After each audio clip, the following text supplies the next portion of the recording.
Another fine day in paradise. I'm feeling a little uptight in this moment because I wanted to spend a bit longer prepping, but Do you know perhaps what it is you wanted to address? I do. Um, but actually, can I check in with you? Is there anything you would like to address, John, today? Well, my mind was entertaining itself with anxiety, fear, and terror. Is there a way that we can bring the Enneagram into that exploration? Because I'd be happy to ditch what I was planning for us today. Well, yeah, I think it revolves around the Enneagram. Fear is a basic emotion, but anxiety, fear, and terror are different stages of reactivity that the ego has around annihilation or disappearance or deconstruction or ego death, however you want to see that. So all Enneatypes have their relationship with fear and with that pending experience. Hmm. Well, I'm gripped by that topic as you might have anticipated. So let's maybe go there today, but let me do my intro bit just so that people know who we are in case anyone joins starts with this conversation. So welcome to Conversations with John Harper, More Than Meets the Eye, which is part of an ongoing series. My name is Rez Huseyin. I'm a student of the Diamond Approach, a spiritual path that I discovered through my work with the Enneagram. I'm joined by John Harper, Diamond Approach teacher, Enneagram guide, and author of 3 books, most recently Nurturing Essence, a compass for essential parenting. Let's hear it, John. So how did you end up involving yourself in that? I'm going to share my screen with you. You see this? Hmm. Yeah, this is just it's just a model, a two-dimensional model to give us something that we can use to discuss ego structure from the Mhm. perspective of the diamond approach.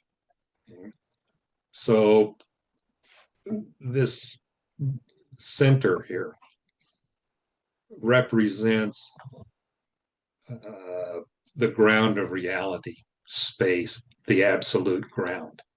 Okay? And in ego development, what happens is we create tension patterns in the body and the mind that form a barrier around this space. We contract within the body and identify with it. So the effect of it is that it separates us from the ground of being. Now, for the ego, as it moves from its exterior world in toward the ground of being, this to the ego is ego death, annihilation, deconstruction, dissolving. And the last little ring that you touch before the experience of annihilation or ego death is fear of death, but it is not, believe me, it is not conceptual. It is full blown terror in the ego structure. Out beyond that, as one gains more ego development, this circle of ego deficiency is at the core of all egos. It's deficient. What's it deficient in? It's deficient in the fact that it doesn't exist. Mm. It's based on mental images and associations. There's no ontological ground. So it's deficient in existence itself. It doesn't have existence. This is really interesting. I've never seen this before. How do we distinguish between being identified with the sort of self images of deficiency from ego deficiency as a state? Well, normal personality, functional personality that has some kind of identification with being deficient is still a structure, is an identity, is a self-image that although it has some taste of self of deficiency in it, okay, it is still kind of stabilized, right? When one gets deeper into the central issue of deficiency in the ego itself, it starts destabilizing it. This is where the anxiety really starts to kick in and the fear. And then as you move closer, the terror, because to you could say that I think you said type 4. Type 4 has found a way to allow a degree of deficiency into its identity that is still tolerable. I don't know. This whole thing, Mm. this whole topic of fear and anxiety and terror arose in me around my type, Enneagram Type 8, which Mm. denies fear. Yeah. And and I've had some significant experiences of fear and terror that were both uh, realistic and objective in terms of things going on in this world that were life threatening. And of course, a lot of experiences with anxiety, fear, and terror around emotional and psychological states and projections. Mm. The first few experiences of fear were like overwhelming. They were,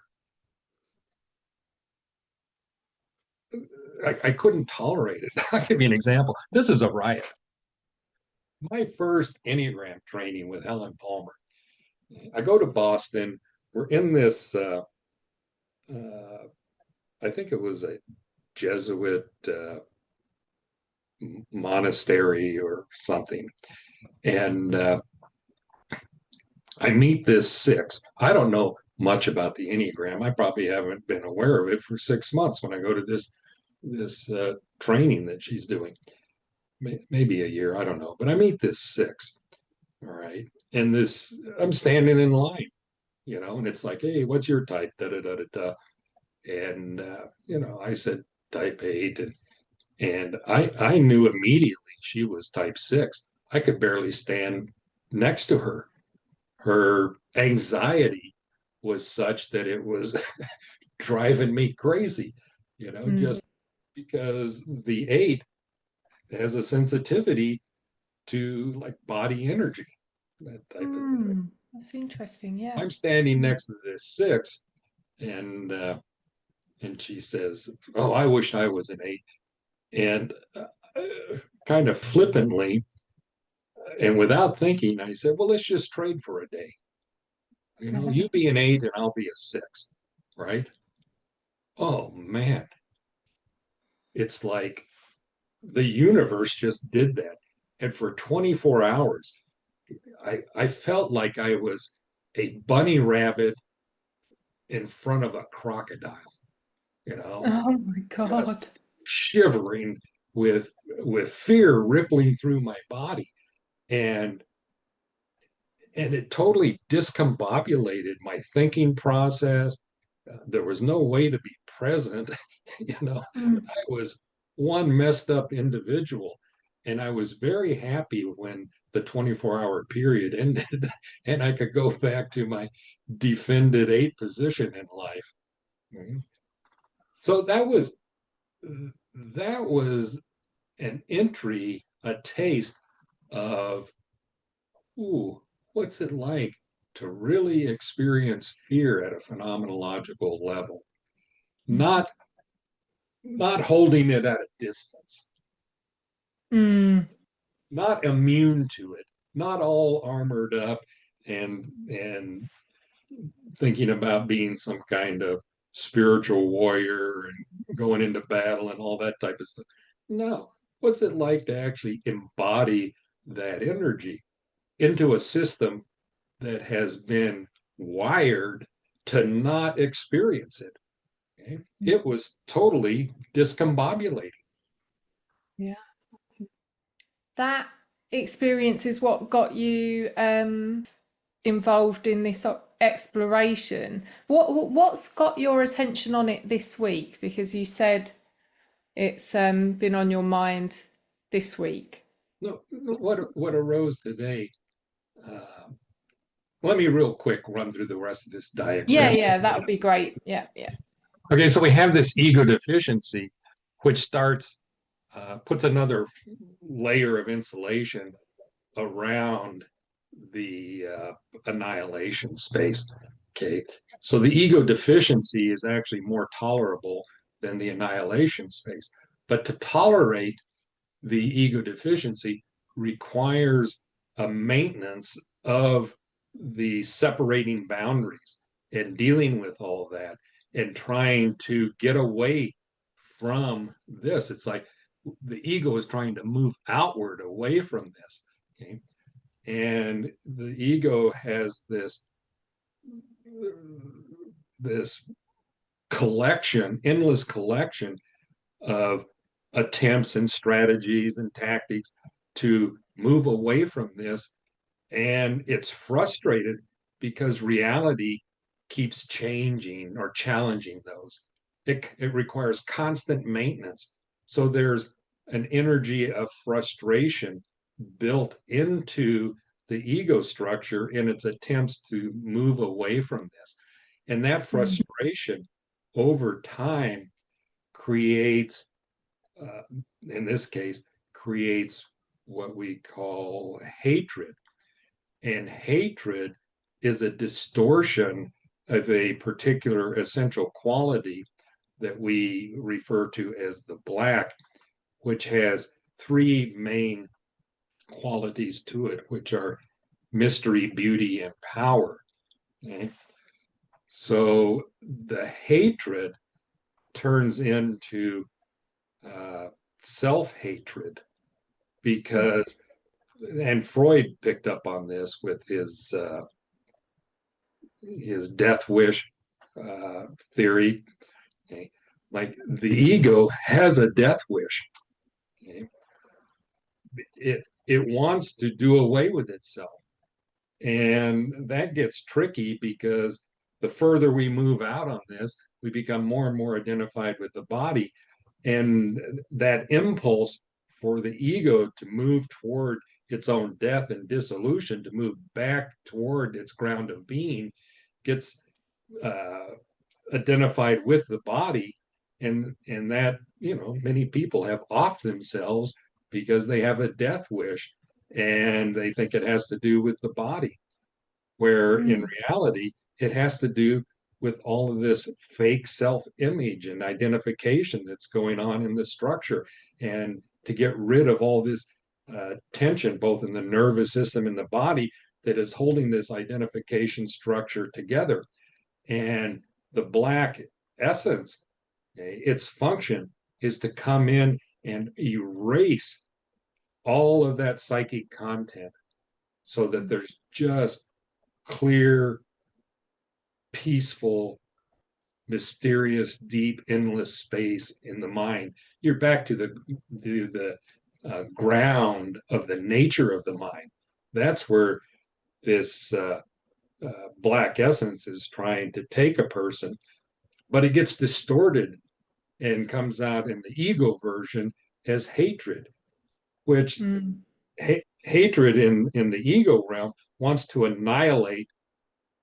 Uh, it wants to annihilate the false, but that false is interpreted.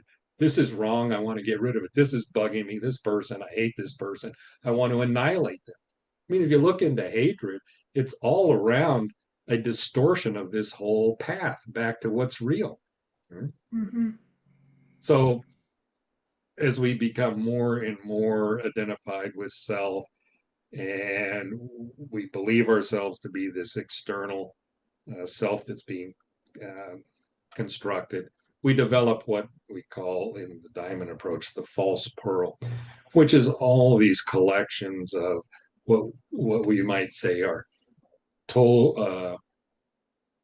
normal human understandings and attitudes and ideas about what a human being is. And we live from a place of false identification with the personality. And all of that creates this sense of a falseness in us. If we really get under the surface a little bit, and it doesn't take much for many people, I mean, you feel fake. Mm-hmm. There's a there's a fakeness that is easy to uh, drop into with all the Enneatypes. We have our own flavor of fakeness, okay? Like the eight. Okay, the eight is this supposedly this big, strong, independent, capable, but at the core of that, there's this whole issue around weakness, which brings in the whole concept of vulnerability and what have you. And for any uh, eight that has any capacity for self-reflection, it's easy to get into that sense of, at some level, you know, this external projection of me has a fakeness to it. That doesn't mean that I don't have these capacities I've built, that I don't have a certain amount of strength and competence and independence and all that. But with any kind of sensing in to the core of myself, I'm going to run into the layer where that had all not been developed yet. And I can see that that was all built upon a reaction to the weakness. And so there's a fakeness in that. It's a creation. Again, that doesn't mean that some capacities weren't developed. Okay. But, Mm-hmm. but the sense of who I am, the identity, is based upon a misconception uh, of my connection to my ground of being, and all of that. When I relate to any of my personality, constructed personality, it may be great, it may be functional, this, but it's not real in a certain way of having any ontological ground, unless unless my ontological ground is actually infusing me and expressing itself through this human vehicle. Then, like strength, like real strength, has ground to it, has ontological ground existence to it. But the mind wants to co-opt that and go, the personality, I'm strong, which immediately puts you back into this separating identity, separate identity, taking yourself to be the constructed self. Anyway, along the outer realm, this dark black circle is what we Mm-hmm. call the ego shell. That's the real dividing line of personality from the world. Me, I'm this, you're that, you know, and all of this is being held together by a a shell that can be thick or thin, but regardless of that, it's brittle. It doesn't take much to crack the shell. John, why is frustration nearer to the core than hatred? So how is it that once you've worked through hatred that there's frustration? Well, if you explore hatred, it will lead you to frustration. It's the resistance that's creating the frustration. And that frustration, that energy, contained energy, over time becomes hatred. Right. So Oh. the path back is, if I explore my hatred, okay, and it usually starts out like, I hate this. You start exploring it through that, the projection of hatred into the world.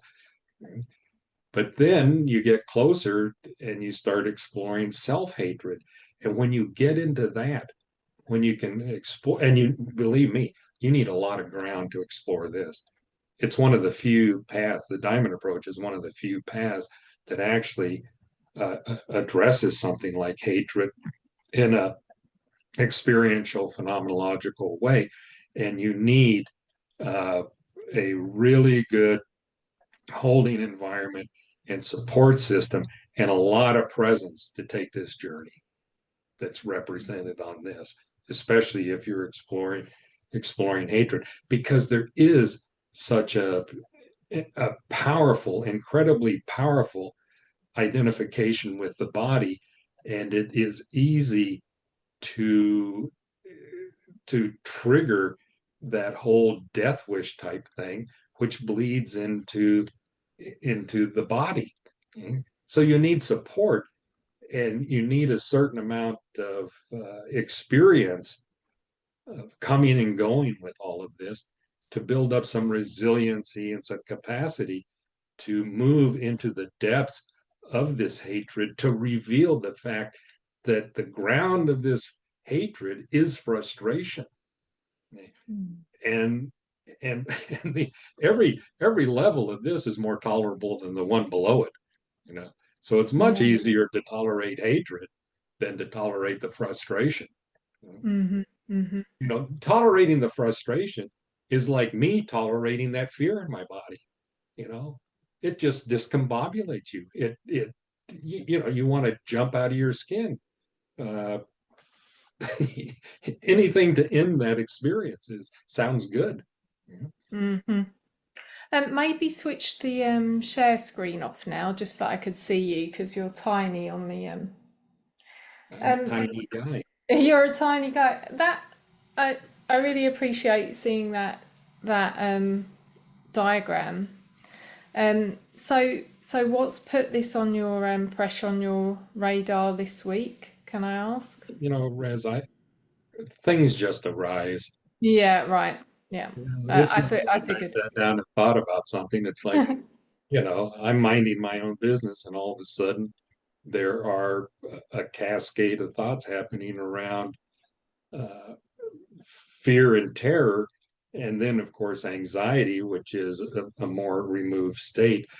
And what what I find really interesting and magnetic and exciting is what is such a threatening and overwhelming and negative experience to the ego, okay, is totally reversed. It's not even 180. It's of a total different reality to the soul. Okay, this is this space, this ground of being. When the ego dissolves and one is in that ground of connection with what they really are, it is the first taste of it. And we usually miss the first taste because it happens so quickly. And it's like, then you're just kind of mesmerized by reality. But that first taste, it is so clear that this energy, if you will, of what's coming is so similar to what the ego identifies as terror, as fear. Because the ego is reacting to the fact that this ground, this energy, however you want to, is going to dissolve it. So its reaction is terror, fear, anxiety, depending on how far away it is from that, how it's perceiving it. Okay? There is no fear in reality. Okay? There isn't, because that's a reaction.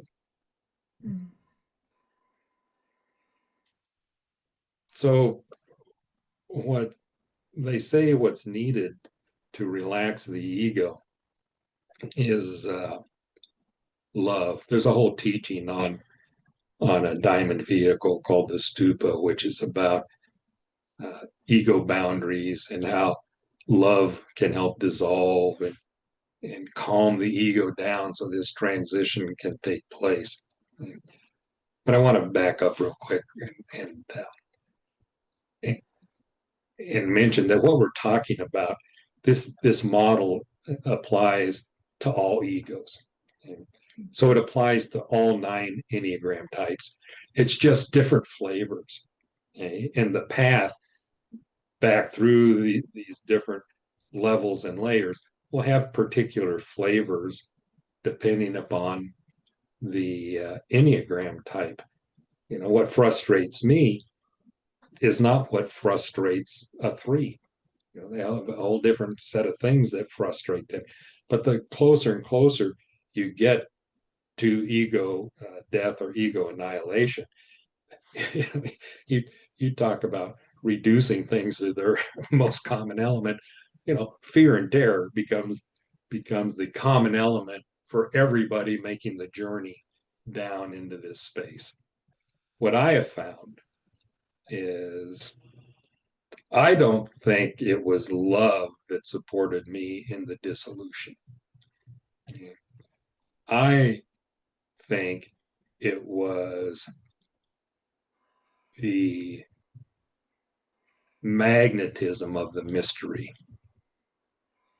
the magnetism of the majesty of true nature itself.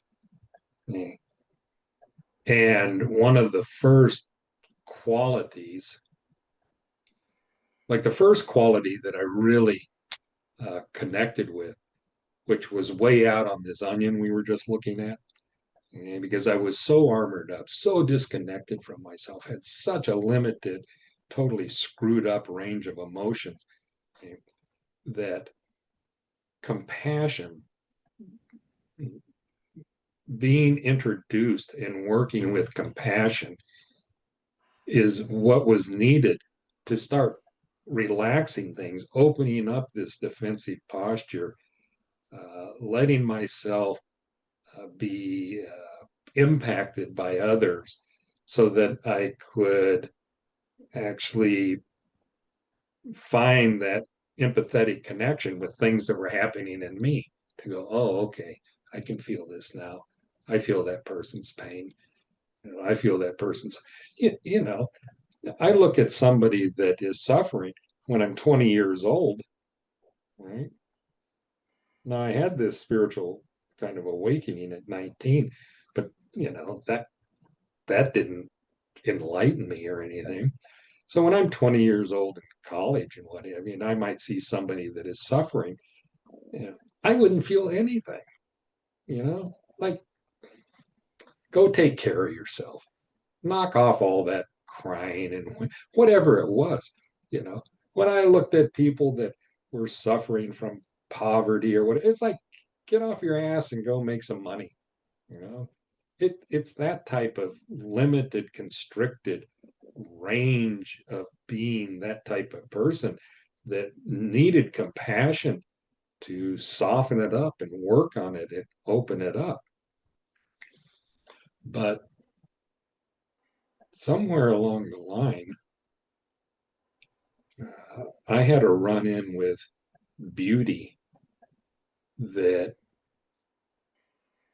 resulted in the experience of beauty everywhere and feeling the impact of that. And the beauty that I'm talking about has nothing to do with the external appearance of things. The experience was of being able to see this absolute ground, this that's represented by this circle, okay, to perceive this luminous blackness. It was like being able to see the space between the atoms and the electrons and the nuclei. I could look at things I could see that absolute ground behind everything. And what was impressing me was the beauty of it all. It is just,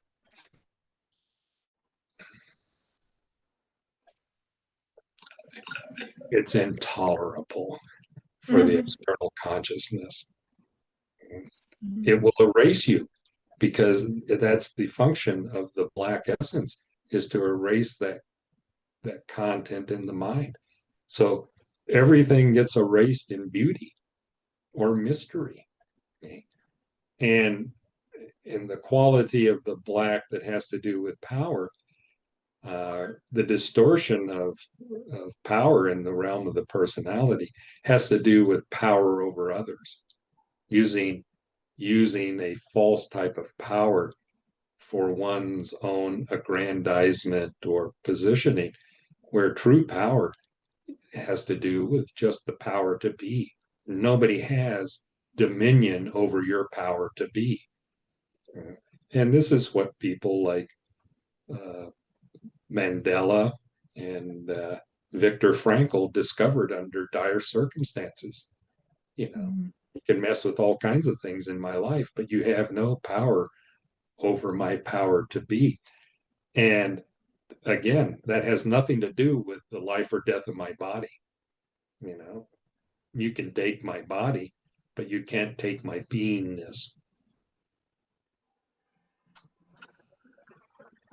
So it was, sounds like it was some sort of realization of the black that what supported you with the incremental increase in fear, terror, anxiety. That's what I think you just said. Is that right, John? Well, I, I think one way to look at it is, you get to the edge of the cliff, right? And you're experiencing this anxiety and fear and terror, and you can't see 1 nano space in front of you. It's just, you can't see your hand in front of your face. It's that dark, right? All there is the immediacy of this fear, right? And reality just grabs you off the cliff. The beauty grabs you, or the cosmos, or whatever it is. Like there's just an instant of something different, radically different, that creates space in your experience, a gap in your experience of your relationship with this fear and terror. And in that minute opening, reality grabs you and brings you into its realm. Hmm. It's not very appetizing. It's not a very appetizing prospect. So I think if that is the experience you're talking about was more widely known or at least presented early on in spiritual teachings, a lot of people would just maybe lose interest or turn away and say, no, I mean, I, Maybe so. I Maybe it's something we shouldn't put out there on YouTube. mean, I would rather know that, but it's not something that I'm going to choose to focus on. I think, Well, nobody's going to jump from their structured self and say, "Oh, let's just jump in that well and see." yeah. It makes no sense. Spiritual work, really, real spiritual work, true spiritual work, makes no sense to the ego. The ego is co-opting spiritual work and forming it into its idea of something better than what's happening for it right now. Hmm. Yeah. It wants to create a better life. And there's nothing wrong with a better life. But that type of activity, which gets uh, reflected or gets discriminated through these 9 personality types and the different ways they try to cope with that and deal with that, Okay, that type of activity will not resolve the sense of fakeness, the sense of deficiency, the sense of frustration. It maintains it at maybe a more removed level, at a more acceptable level of experience.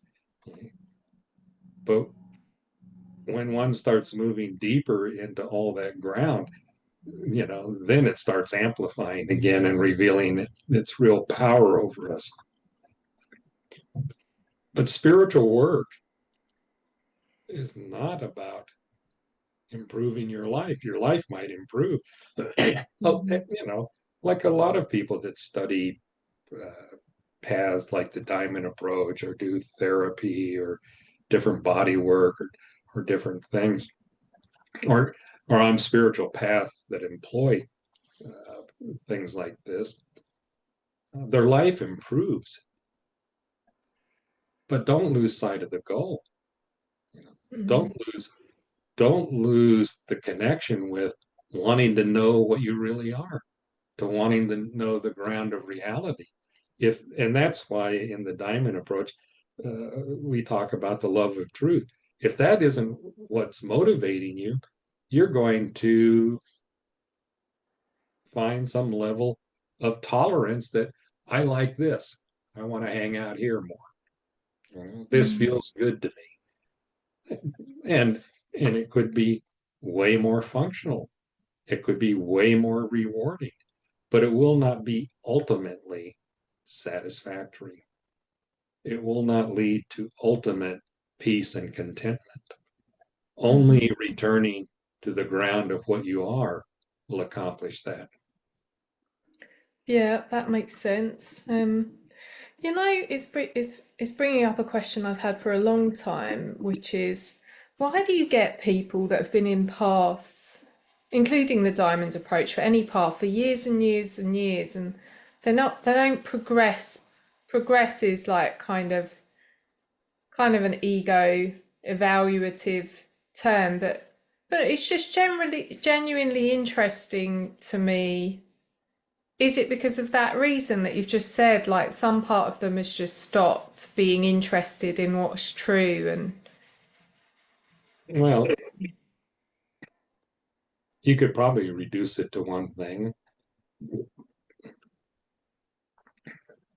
I don't know how I would articulate that, but out here in the world with 8 billion people, there are probably 8 billion reasons that could be reduced to 1 billion, to 100,000, take it down to a few dozen.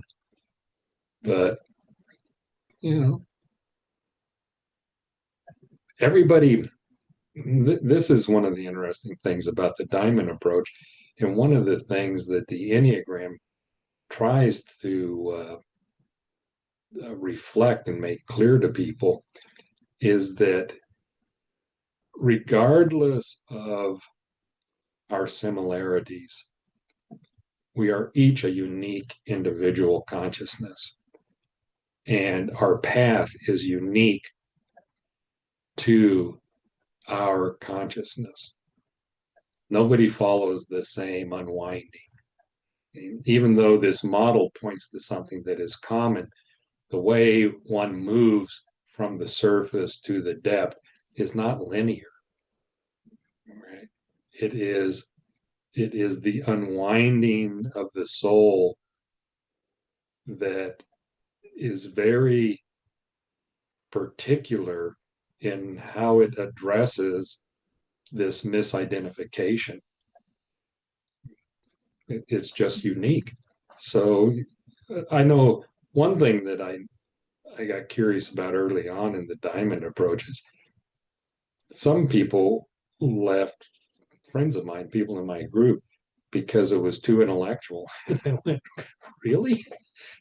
I mean, I've spent my life in my head, trying to come up with the perfect technique, to become the enlightened wizard that I wanted to be. And too intellect, it is too precise.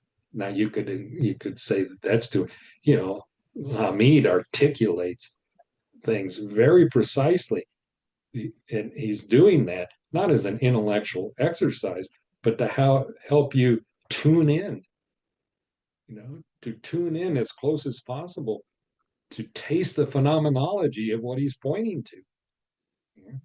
And I think one of the major reasons people leave the Diamond approach, uh, or what I notice with this a large segment, is they feel like it's too intellectual, it doesn't have enough heart. Okay? And I find that to be, I don't know, it's not funny, but it is like, really? I mean, I just don't see that at all. Okay.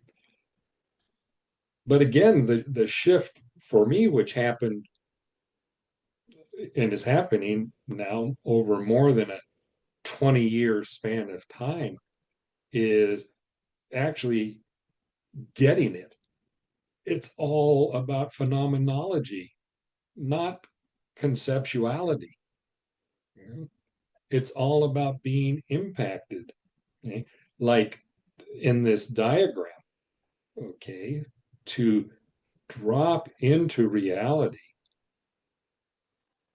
and at some point to be able to have enough of the ego structure there and enough tolerance and capacity for the anxiety, fear, and terror, and frustration, and self hatred, to have enough capacity to have that in your consciousness and be in touch and transparent to the ground of reality and let that start imbuing the structure. Okay? To let that deal with the ego deficiency, the sense of it. Okay. It deals with it by phenomenologically making it clear to your consciousness, I'm not that which is taking itself to be deficient. I'm not that is reacting to all of this crap with frustration or self-hatred. It exposes it like that. It just makes it clear. It's like night and day, so to speak. It's like, oh. Well, thank you, John. This has been good. I'm looking forward to listening to it back. We've covered quite sort of disparate elements today, but We ought to yeah. come up with an Enneagram topic that we can actually focus on and stick to, that I can focus on and stick. Oh, I agree with you. We'll have a pure Enneagram chat next time. Really, I look at this as an opportunity for self-revelation. I don't know what's going to come up. Talking with you points me at things like, oh, that's interesting. I hadn't thought about that. Thank you, John. There was one. No, it's gone. It's gone. The thought bubble's gone. I will see you next week. Ciao. Thank you. Bye, John.